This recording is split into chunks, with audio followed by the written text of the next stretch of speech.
For this example, we are given a formula in order to find the side length of a cube.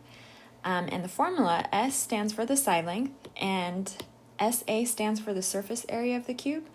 So we're given two cubes. It says cube number 1 has a surface area of 180 square meters, and cube number 2 has a surface area of 120 square meters. So cube number 1 surface area is larger than cube number 2.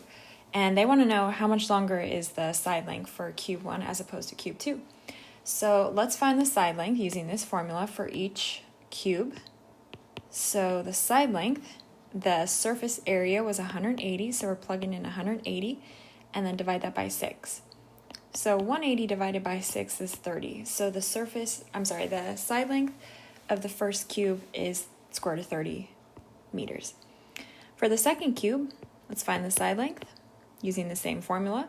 So the surface area is 120, so we're plugging in 120 in the numerator and dividing that by 6. So if I take 120 and divide it by 6, I get 20. So the second cube's side length is the square root of 20 meters. So if you want to know how much longer the first cube is in comparison to the second cube, I would have to subtract those.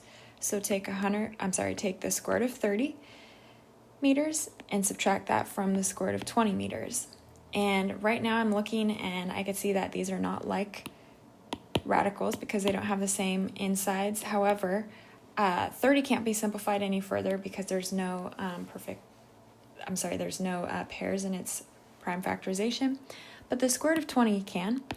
So if I make a factor tree of 20, that would be 5 times 4. 5's prime, so circle it. 4 splits is 2 and 2. So I see a pair, so the square root of 20 is the same as 2 times 2 times 5, and this pair makes a perfect square. 2 times 2 is 4, and the square root of 4 is 2, so we could pull out a 2, and what's left inside is a 5. So if I rewrite my difference here, the square root of 30 minus, and instead of the square root of 20, we're going to plug in 2 root 5. 2 root 5. I still can't combine these because the insides are not the same, so this would be my final answer.